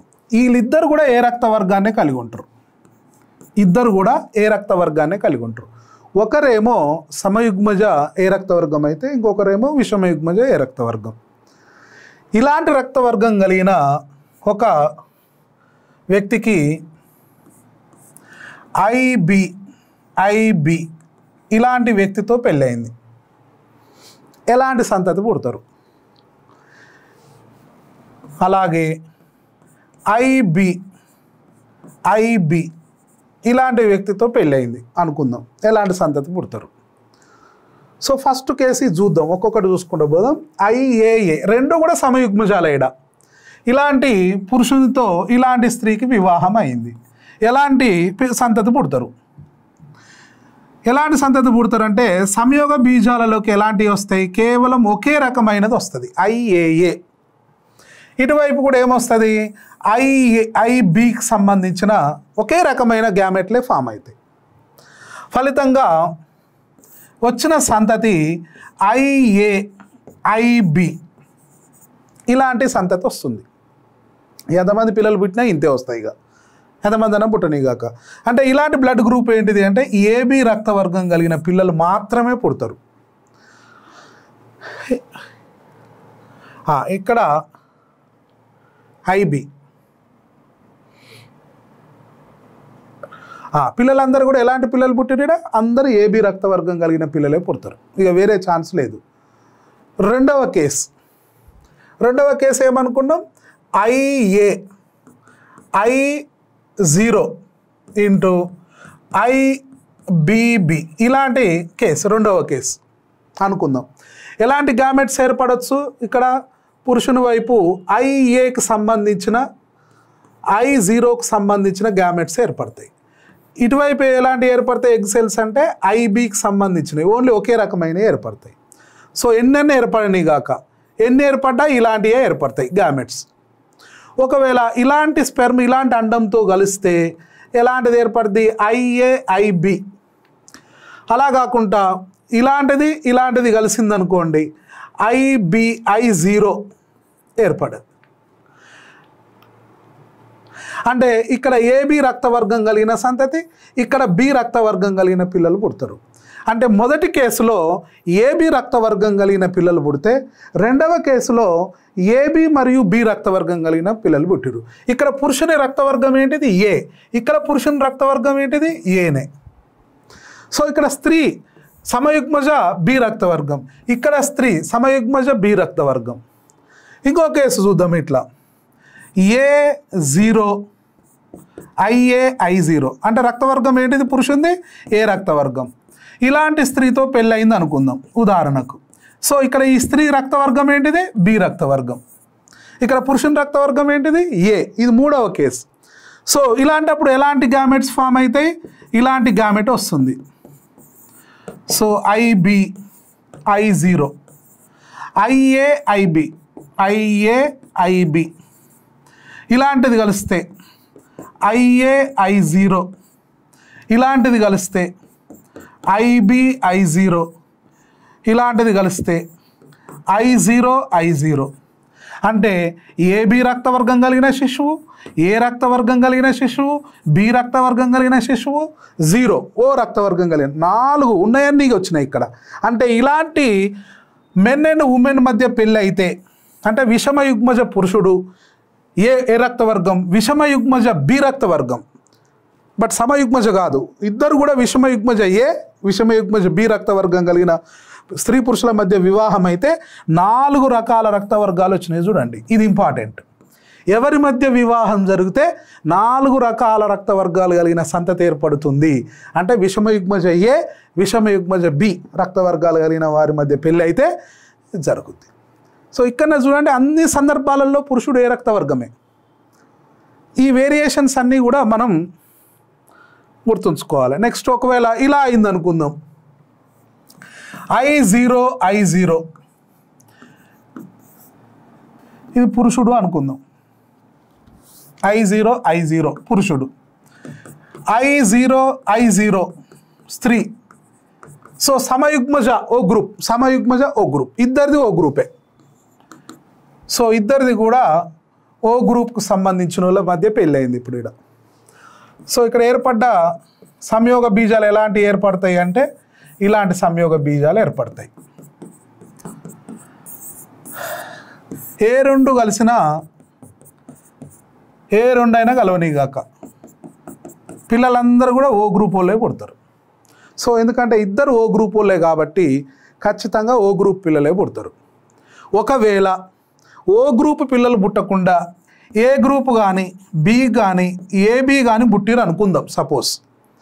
అన్నప్పుడు ఏమైంది, అక్కడ అది సమస్య క్రిటికల్ అయింది. అప్పుడు తండ్రి ఏం చేస్తాడంటే ఆబ్జెక్షన్ చేస్తాడు, నాది ఓ గ్రూపే నీది ఓ గ్రూపే, ఖచ్చితంగా మనకు ఎలాంటి పిల్లలు పుట్టాలంటే ఓ గ్రూప్ వాళ్ళే పుట్టాలి, కానీ వీళ్ళు ఎందుకు పుట్టిర్రు అంటే వీళ్ళు నా సంతతి కాదు, నాకు పుట్టిన పిల్లలు కాదు అని వాడు కోర్టుకు ఎక్కే అవకాశం ఉంటుంది. సో అలా చాలా కోర్టుకు ఎక్కిర్రు, కోర్టుల ద్వారా పరిష్కారాలు అయినవి కూడా ఉన్నాయి. కొంతమంది తెలవకుండా కూడా కోర్టుకు ఎక్కుతారు. ఎక్కినప్పుడు రక్తవర్గాల సహాయంతో ఆ సమస్యను ఆ జడ్జిమెంట్లను కూడా ఇచ్చిన సందర్భాలు ఉన్నాయి. సో కొన్నిసార్లు పాజిటివ్గా రావచ్చు, కొన్నిసార్లు నెగిటివ్గా రావచ్చు, కొన్నిసార్లు అక్రమ సంబంధాల వల్ల కూడా ఇలాంటివి జరగవచ్చు. ఒక గ్రూపుకు బదులు వేరే గ్రూప్ పిల్లలు వచ్చారంటే అది అక్రమ సంతతి అని అర్థం. సో ఇలా ఓ గ్రూపు తల్లిదండ్రుల మధ్య ఖచ్చితంగా ఓ గ్రూప్ వాళ్ళే పుడతారు. అలా కాకుండా IA అంటే సమయుగ్మజ ఏ రక్తవర్గం కలిగిన పురుషుడు అనుకుందాం. IA IB ఇలాంటి స్త్రీ అంటే ఈమె రక్తవర్గం ఏమై ఉంటుంది, AB రక్తవర్గం అయి ఉంటుంది. సో పురుషుని రక్తవర్గం ఏంది సమయుగ్మజ A, స్త్రీ ఏంది AB రక్తవర్గం. ఎలాంటి సంయోగ బీజాలు ఏర్పడే అవకాశం ఉంది, IA ఇలాంటి సంయోగ బీజాలు శుక్రకణాలు ఏర్పడతాయి. ఇటువైపు IA లేదా IB ఇలాంటి ఏర్పడే అవకాశం ఉంది. ఈ రెండు కలిస్తే IA అంటే సమయుగ్మజ ఏ రక్తవర్గం, IA IB AB రక్తవర్గం, IA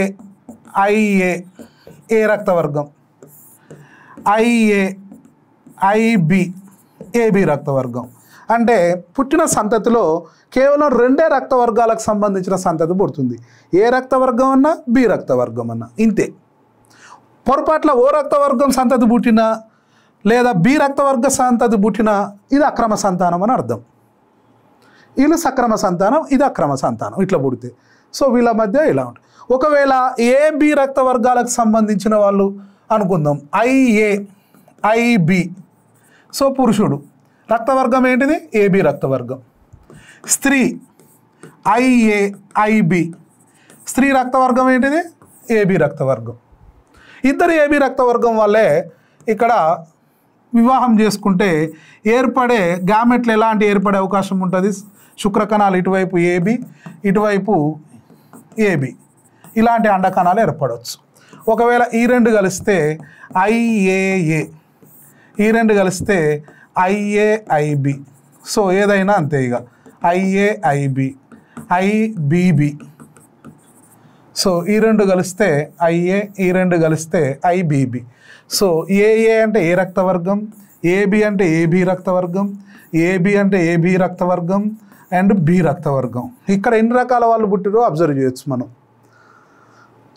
so O రక్తవర్గం తప్ప మిగిలిన వాళ్ళందరూ పుట్టిరు. ఎప్పుడు ఇది సమయుగ్మజ AB రక్తవర్గాలు అయితే. ఇక సమయుగ్మజ ఏంది, AB అంటేనే అది AB రక్తవర్గాలు. రెండు AB రక్తవర్గాల వాళ్ళు పెళ్లి చేసుకున్నట్లయితే పుట్టే వాళ్ళు ఎవరు అంటే ఏ రక్తవర్గం వాళ్ళు పుడుతురు, AB రక్తవర్గం వాళ్ళు పుడుతురు, B రక్తవర్గం వాళ్ళు పుడుతురు. రెండు ABల వాళ్ళ మధ్య పెళ్ళి అయితే. ఇది కొద్దిగా ఇంపార్టెంట్ గుర్తుంచుకోవాలి. నలుగురు పిల్లలు ఎప్పుడు పుడతారు, 4 రకాల రక్తవర్గాలు ఎప్పుడు సంభవిస్తాయి, 3 రకాల రక్తవర్గాలు ఎప్పుడు సంభవిస్తాయి. ఈ 2 పాయింట్లు గుర్తుంచుకోవాలి. రైట్, అది ఇప్పుడు చూద్దాం. ఈ పట్టికను కొద్దిగా మనం పట్టికను మంచిగా అర్థం చేసుకోవాల్సి ఉంటుంది. ఇన్చువల్ బిట్ వచ్చే అవకాశం ఉంటుంది.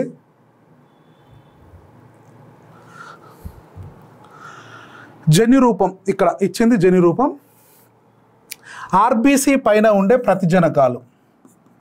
RBC పైన ఏముంటుంది, యాంటీజెన్, ఏ యాంటీజెన్ ఉంటుంది. రక్తవర్గం యొక్క దృశ్య రూపం, యాంటీజెన్ ఏదైతే ఉంటుందో రక్తవర్గం అదే ఉంటుంది. నెక్స్ట్ యాంటీబాడీ, ప్లాస్మాలో ఉన్న యాంటీబాడీ ఏంటిది. సో దీనికి యాంటీగా ఉంటుంది, అపోజిట్గా. సంతానంలో ఎలాంటి రక్తవర్గాలు వస్తాయి, ఎలాంటి రక్తవర్గాన్ని వీళ్ళు స్వీకరించవచ్చు. ఇది టేబుల్. IAA అనేది జన్యురూపం ఒకటి, IA-I0 రెండవ జన్యురూపం, IBB మూడవ జన్యురూపం, IB-I0 నాలుగవ జన్యురూపం, IAB ఐదవ జన్యురూపం, I00 ఆరవ జన్యురూపం. IAA జన్యురూపం ఉందనుకో, RBC పైన ఖచ్చితంగా యాంటీజెన్ ఏముంటుంది, ఏ రక్తవర్గం కదా, సమయుగ్మజ ఏ రక్తవర్గం. సో IA-I0 అంటే విషమయుగ్మజ ఏ రక్తవర్గం. మొత్తం మీద ఏ రక్తవర్గం, ఏ రక్తవర్గం ఉందంటే ఖచ్చితంగా RBC పైన ఏముండాలి, యాంటీజెన్ ఏనే ఉండాలి. రెండింటి సందర్భాలలో ఏనే ఉంటుంది. నెక్స్ట్ IBB అంటే ప్యూర్ సమయుగ్మజ B రక్తవర్గం, ఎర్ర రక్త కణం పైన ఏముంటుంది, యాంటీజెన్ B. దీన్ని బట్టే ఈ పేరు వచ్చింది కదా. IB-I0 విషమయుగ్మజ B రక్తవర్గం, దానిపైన కూడా సేమే ఉంటుంది, యాంటీజెన్ సేమ్ ఉన్నది. నెక్స్ట్ IAB, సో రక్త కణ ఉపరితలం పైన ఏ ఉంటుంది, యాంటీజెన్ B ఉంటుంది. రెండు ఉన్నాయి కాబట్టి దీనికి ఆ పేరు వచ్చింది, AB రక్తవర్గం అని. IA-IB. O రక్తవర్గం, రక్త కణం పైన ఎలాంటి యాంటీజెన్స్ ఉండవు, ఏం లేవు కాబట్టి 0 రక్తవర్గం. ఇది యాంటీజెన్ల ఆధారంగా రక్తవర్గాలకు పేరు పెట్టారు. వీడి వరకు ఇది అయిపోయింది. ఇక్కడనే ఏం గుర్తుంచుకోవాలంటే ఏ యాంటీజెన్ ఉన్నట్లయితే ప్లాస్మాలో ఏముంటుంది, ఇమ్మీడియట్ రక్త కణ ఉపరితలంలో యాంటీజెన్ ఏ ఉంటే ప్లాస్మాలో అపోజిట్ యాంటీ B, ఉపరితలంలో ఏ ఉంటే యాంటీ B, ఉపరితలంలో B ఉంటే యాంటీ A, RBC ఉపరితలంలో B ఉంటే యాంటీ A ఎగనెస్ట్, AB ఉంటే ఇక్కడ ఏవి ఉండవు. ఇది ఇంపార్టెంట్. నెక్స్ట్ ఇక్కడ ఏవి ఉండవు అంటే యాంటీ A యాంటీ B ఉంటుంది. ఈ ఏవి ఉండవు అనేది కన్ఫ్యూజ్ అవుతారు, అందుకే ఇక్కడనే క్వశ్చన్ అడుగుతాడు. ఏవి ఉండవు అనే దగ్గర యాంటీజెన్లు ఉండవా, యాంటీబాడీలు ఉండవా. యాంటీజెన్లు లేని రక్తవర్గం 0 రక్తవర్గం, యాంటీజెన్ల ఆధారంగానే పేరు పెట్టారు. యాంటీబాడీలు లేని రక్తవర్గం AB అంటే వీళ్ళకు కత్తులు ఉండవు, రక్షక బట్టలు ఉండరు, యుద్ధం చేసేటోళ్ళు ఉండరు, కాబట్టి వీళ్ళు ఎవరిచ్చిన రక్తాన్ని తీసుకుంటారు, అందుకే విశ్వగ్రహీతలు. రైట్. మూడవది సంతానంలో ఎలాంటి పిల్లలు పుడతారు, ఏ రక్తవర్గం. IAA అంటే వీళ్ళకు అనుగుణ్య రక్తవర్గాలు అంటాం. AO రక్తవర్గాలు అన్నట్టు, అనుగుణ్య రక్తవర్గాలని పిలుస్తాం ఈడ. అంటే IA-I0 వాళ్ళు పెళ్లి చేసుకుంటే ఇలాంటి పిల్లలు పుడతారు. IB రక్తవర్గాలు ఉన్న వాళ్ళు సమయుగ్మజం కానీ విషమయుగ్మజం కానీ చేసుకుంటే పుట్టే పిల్లలు BO రక్తవర్గాలు పుడతారు. AB వాళ్ళు చేసుకుంటే 4 రకాల రక్తవర్గాల పిల్లలు పుడతారు. O రక్తవర్గం వాళ్ళు పెళ్లి చేసుకుంటే O చేసుకుంటే ఓనై పుడతారు. ఇక ఇక్కడ AB వర్సెస్ AB చేసుకుంటే ఇలా పుడతారు. నెక్స్ట్ స్వీకరించబడు రక్తవర్గాలు IAA ఇలాంటి రక్తం ఉన్నవాళ్ళు ఏ రక్తవర్గం B రక్తవర్గాలు రెండూ తీసుకుంటారు. ఈ రక్తం వల్లను IAA ఉన్న రక్తం ఉన్న వాళ్ళు ఏ రక్త వర్గం వాళ్ళు తీసుకుంటారు, AB రక్త వర్గం ఉన్న వాళ్ళు కూడా స్వీకరిస్తారు. నెక్స్ట్ IA I0 విషమయుగ్మజ A రక్త వర్గం ఉన్నోళ్ళు ఏ రక్త వర్గం ఉన్నోళ్ళు స్వీకరిస్తారు, AB ఉన్నోళ్ళు కూడా స్వీకరిస్తారు. IBB సమయుగ్మజ IB I0 విషమయుగ్మజ B వాళ్ళు తీసుకుంటారు, AB రక్త వర్గాలు కూడా తీసుకుంటారు. ఇక్కడ కూడా B వాళ్ళు తీసుకుంటారు, AB రక్త వర్గాల వాళ్ళు కూడా తీసుకుంటారు. IAB ఓన్లీ AB వాళ్ళే తీసుకుంటారు, AB అంతే. I00 అందరు తీసుకుంటారు ఈ రక్త వర్గాన్ని. ఇది టేబుల్ అన్నట్టు. ఈ టేబుల్ మనం మంచిగా ప్రాక్టీస్ చేయాలి. రక్త వర్గాలను గుర్తించడం ఎలా, బ్లడ్ టైపింగ్ అని పిలుస్తాం. ఇక్కడ ఎలా గుర్తించాలి, ఒక వ్యక్తి ABO రక్త వర్గాన్ని కనుక్కోవడానికి ఆ వ్యక్తి నుంచి రక్త శాంపిల్ను సేకరించి దానికి యాంటీ A యాంటీ B ప్రతిదేహాలు గల యాంటీ సీరంను కలుపుతారు. ఏం చేసిరు, ఇక్కడ రక్త వర్గాన్ని కనుక్కోవాలని అనుకుంటున్నాం. ఇక్కడ వ్యక్తి నుంచి ఏం చేసాం, కొంచెం రక్తం తీసుకున్నాం సిరంజుల ద్వారా. తీసుకున్నాక ఏం చేసినాడు, యాంటీ సీరంను కలిపిండు. మనిషి నుంచి వాళ్ళు తీసుకున్న రక్తాన్ని సిరంజితో తీసుకొని స్లైడ్ మీద వేసిండు. వేసి ఏం చేసిండు, దాన్ని సీరం కలిపిండు. అంతే, సింపుల్ టెక్నిక్. మన దగ్గర నుంచి 1 or 2 డ్రాప్స్ తీస్తారు, స్లైడ్ మీద వేస్తారు. ఇది రక్తపు బొట్టు. ఇదేంది, రక్తపు బొట్టు. స్లైడ్ మీద తీసుకున్నాడు, జస్ట్ ఇట్లా నీడిల్తో కూర్చుండు, స్లైడ్తో ఇట్లా అంటించిండు, రక్తపు బొట్టు వచ్చింది. దీనికి ఏం యాడ్ చేసిండు ఆయనే అంటే సీరం యాడ్ చేసిండు. దీనికి ఇట్లా సీరం యాడ్ చేసిండు. ఈ సీరంలో ఏమున్నది, ఈయన యాడ్ చేసిన ఈ సీరంలో యాంటీ A ఉన్నది, యాంటీ B అనే యాంటీబాడీస్ ఉన్నాయి. గమనించాలి, ప్రతి దేహాలు ఉన్నవి. ఇదేంటిది, ఇది సీరం. సీరంలో ఏముంది, యాంటీ A ఉంది, యాంటీ B ఉన్నది ఆ సీరంలో. ఈ లిక్విడ్లో ఆయన ఒక డ్రాప్ పోసిండు. ఈ డ్రాప్లో కొనుక్కొచ్చుకుంటారు ఈ సీరాన్ని, బయట దొరుకుతుంది. ఆ డ్రాప్ వేసిండు దాని మీద. ఆ సీరంలో ఏముంటాయి, యాంటీ A ఉంటుంది, యాంటీ B అనే యాంటీబాడీస్ ఉంటాయి. యాంటీ A సీరం మాత్రం గుచ్చీకరణ జరిగితే రక్తాన్ని A వర్గంగా గుర్తిస్తారు. యాంటీ A అంటే సీరం యాంటీ A అనే సీరం ఉంటే ఇందులో B ఉండదు. ఇక ఓన్లీ యాంటీ A అనే సీరం. ఈయన దగ్గర ఒక డబ్బా ఉంటుంది. సో ఈ డబ్బా ఏంటిది, ఇది యాంటీ A అనే సీరం, యాంటీ B అనే సీరం. సో ఇలా చిన్న చిన్న డబ్బాలు ఉంటాయి. ఆయన ఒక డ్రాప్ వేస్తాడు. అందులో యాంటీ A సీరం మాత్రం వేస్తే గుచ్చీకరణ జరిగితే రక్తాన్ని A రక్త వర్గం అంటారు. ఈ యాంటీ A అనేది యాడ్ ఉంటుంది. ఒక్కసారి టేబుల్ దగ్గరికి వెళ్దాం. యాంటీ A అనేది యాడ్ ఉంది చూడండి. యాంటీ A యాడ్ ఉన్నది Bకి ఎగనెస్ట్గా ఉంది. మనం తీసుకున్నది ఏంది, A రక్త వర్గం. ఈ రెండు ఎట్లా కలుస్తాయి, కలవవు. అంటే గుచ్చీకరణ జరిగినట్టే కదా, కలవవు. కాబట్టి ఇప్పుడు ఇడికొద్దాం. యాంటీ A సీరం మాత్రం పోస్తే గుచ్చీకరణ జరిగింది. జరిగితే ఏమనుకోవాలి మనం, A రక్త వర్గం అనుకోవాలి. ఈయన ఏం పోసిండు, సీరం యాంటీ A. యాక్చువల్గా ఈ సీరం దేనికి సంబంధించింది, Bకి సంబంధించింది.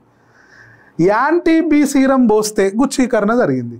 అప్పుడు B రక్త వర్గంగా గుర్తించాలి. ఇది గుచ్చీకరణ జరిగితే, గుచ్చీకరణ అంటే ఏంది, ముద్దలు అయింది అన్నట్టు. యాంటీ A యాంటీ B సీరంలు రెండింటితో గుచ్చీకరణ జరిగితే ఆ రక్తాన్ని AB రక్త వర్గం అని పిలుస్తాం. సో రెండింటితో కూడా గుచ్చీకరణ జరగాలి. యాంటీ A యాంటీ B యాడున్నాయి చూడండి, O రక్త వర్గం దగ్గర ఉన్నాయి. ఇది సీరంలో ఉండేటివి, ప్లాస్మాల సీరంలో ఉండేటివి. O రక్త వర్గంలో ఉన్నవి ఇప్పుడు ఏమైంది, ఇక్కడ యాంటీ A యాంటీ B సీరంలు రెండింటితో గుచ్చీకరణ జరిగితే ఆ రక్త వర్గం AB రక్త వర్గం అని గుర్తు. యాంటీ A యాంటీ B సీరంలు రెండింటితోనూ గుచ్చీకరణ జరగలే, అప్పుడు O రక్త వర్గంగా నిర్ధారించాలి. అంటే యాంటీ సీరంల ఆధారంగా వాళ్ళు టెస్ట్ చేస్తారు. చేసి 1 నిమిషంలో మన రక్త వర్గాన్ని తెలియజేస్తారు. వాళ్ళు చెప్పేస్తారు మనకు బ్లడ్ గ్రూప్ ఏంటిది అనేది, అది గుచ్చీకరణ ఆధారంగా. రక్త మార్పిడిలో ABO రక్త వర్గాల ప్రాముఖ్యత, ఇది మనకు ఇంటర్మీడియట్ జువాలజీలో ఉన్నాయి, యాస్టీస్గా చెప్తున్నాం. రక్త మార్పిడి ప్రక్రియలో దాత ప్రతిజనక రక్తం గ్రహీత ప్రతిదేహాలను ప్రధానంగా పరిగణలోకి తీసుకోవాలి. రక్త మార్పిడిలో దాతను మరియు గ్రహీతను. దాత యొక్క యాంటీజెన్ను, దాత ఇచ్చేటోని యొక్క యాంటీజెన్ ఏంటిది, తీసుకునేటి యొక్క యాంటీబాడీ ఏంది, ఇది ప్రధానంగా చూడాలి. ఇప్పుడంటే చాలా రకాలుగా చేస్తున్నారు రక్త మార్పిడి, సపరేట్గా రక్త కణాలను వేరే చేస్తున్నారు, ప్లాస్మాను వేరే చేస్తున్నారు, సీరంను వేరే డొనేట్ చేస్తున్నారు, యాంటీజెన్స్ను వేరే, యాంటీబాడీలను వేరే, ఇట్లా రకరకాలుగా డివైడ్ చేసి ఏది అవసరం ఉంటే అది ఎక్కిస్తారు. ఇప్పుడు ఒకప్పుడు మూకుమ్మడిగా ఒకటే రక్తం అంతే. సో ఇక్కడ ఇచ్చేటోని ప్రతిజనకం ఏంది ఇంపార్టెంట్. దాత ప్రతిజనకం, ప్రతిజనకం ఏడ ఉంటుంది, ఆర్బీసీలో ప్లాస్మా త్వచం యొక్క ఉపరితలంలో. సో యాంటీజెన్ ఉంటుంది. ఇది ఎవంది, డోనార్. సో డోనార్ యొక్క ఇంపార్టెన్స్ ఇవన్నీ. రక్తవర్గం యాంటీజెన్ ఏముంటుందనేది చూడాలి. తీసుకునేటోని దగ్గర ఏం చూడాలి, యాంటీబాడీలు ఏమున్నాయి అనేది చూడాలి. ఇది ఇంపార్టెంట్ రక్త మార్పిడిలో. అయితే దాత ప్రతిదేహాలకు గ్రహీత ప్రతిజనకాలకు, గ్రహీత ప్రతిజనకాలు ఇప్పుడు రివర్స్. దాత యాంటీబాడీస్ యాడ్ ఉంటాయి, ప్లాస్మాలో ఉంటాయి యాంటీబాడీస్, ఈ దాత. గ్రహీత ప్రతిజనకాలు యాడ్ ఉంటాయి, రక్త కణాల పైన ఉపరితలం పైన ఉంటాయి. ప్రాధాన్యత తక్కువ ఉంటుంది. దాత ప్రతిజనకాలకు గ్రహీత ప్రతిదేహాలకు ప్రాధాన్యత ఎక్కువ ఉంటుంది. దాత ప్రతిదేహాలకు గ్రహీత ప్రతిజనకాలకు ప్రాధాన్యత తక్కువ ఉంటుంది. తక్కువ ఉన్నట్టే ప్రాధాన్యత. రెండు సందర్భాలను గమనించాలి. ఒక దగ్గర ఎక్కువ ఉంది ప్రాధాన్యత, ఒక దగ్గర తక్కువ ఉంది. ఓ గ్రూప్ రక్తవర్గ పరిరక్త కణాల పైన ప్రతిజనకాలు ఉండవు. చాలాసార్లు అనుకున్నాం. ఓ అనొద్ది, జీరో. జీరో ఎందుకన్నా అంటే ఆర్బీసీ పైన ఎలాంటి యాంటీజెన్స్ లేవు, అందుకే ప్రతిజనకాలు లేవు ఓ గ్రూప్. కాబట్టి ఏ ఇతర రక్తవర్గం వల్ల గుచ్చీకరణ జరగదు. ఓ రక్తవర్గం మీద ప్రతిజనకాలే లేవు కాబట్టి ఎటు ఇచ్చినా ఏం కాదు, ఎవరైనా తీసుకుంటారు, ఏం లేదు కాబట్టి, నున్నగా ఉంది కాబట్టి. అందువల్ల ఓ గ్రూప్ వారు ఎవరికైనా రక్తదానం చేయొచ్చు. ఎందుకు చేయొచ్చు అంటే ప్రతిజనకాలు లేవు, ఆర్బీసీ ఉపరితలం పైన ప్రతిజనకాలు లేవు. ఈ కారణంగా ఓ రక్తపు వ్యక్తులను విశ్వదాతలు, యూనివర్సల్ డోనార్స్ అని పిలుస్తాం. నెక్స్ట్, ఏబీ రక్తవర్గ వ్యక్తుల ప్లాస్మాలో ప్రతిదేహాలు ఉండవు. అంటే పోలీసులు ఉండరు, వీళ్ళకు పోలీసులు లేరు కాబట్టి పంచాయతీ ఫైటింగ్ చేసేటోళ్ళు లేరు. వీరు ఇతర వర్గ రక్తాన్ని స్వీకరించి గుచ్చీకరణ జరగదు. ఎవరిది తీసుకున్న వీళ్ళకి గుచ్చకరణ జరిగే అవకాశమే లేదు. అందుకే వీళ్ళను యూనివర్సల్ రిసీవర్స్ అని పిలుస్తాం, రిసిపెంట్స్ అని పిలుస్తాం. సో ఏబీ రక్త వర్గాన్ని విశ్వగ్రహీతలు, యూనివర్సల్ రిసిపెంట్స్ అంటాం. ఎందుకంటాము అంటే ఏం చెప్పాలి, ప్లాస్మాలో ప్రతిదేహాలు ఉండవు, పోలీస్మెన్ ఉండరు, అందుకే వీళ్ళను గ్రహీతలు అని పిలుస్తాం. ఒక క్వశ్చన్ చూద్దాం. ఏబిఓ రక్త వర్గాలను కనుగొన్న శాస్త్రవేత్త ఎవరు? డైరెక్ట్ క్వశ్చన్ ఇది. Thomas Morgan, B Walter Sutton, C Karl Landsteiner, D Bernstein. So right answer ఏమనుకున్నాం, Karl Landsteiner right answer. By heart చేయాల్సిందే పేరు. ఇంకో క్వశ్చన్, ఏ రక్తవర్గపు వ్యక్తి ప్లాస్మాలో ఏ ప్రతిదేహం ఉంటుంది? సింపుల్ క్వశ్చనే కానీ కన్ఫ్యూజ్ అవుతాం. ఏ రక్తవర్గపు వ్యక్తి ప్లాస్మాలో అడుగుతుండే, ఇక్కడ రక్త కణం పైన కాదు, ప్లాస్మాలో. A anti A, B anti B, C anti AB, D ప్రతిదేహం ఉండదు. రైట్ ఆన్సర్ ఏంది? ఏకు ప్లాస్మాలో రివర్స్ ఉంటుంది, యాంటీ బి అనే ప్రతిదేహం ఉంటుంది. ప్రతిదేహం ఇంగ్లీష్లో ఏమనాలి? Antibody. Right answer is B.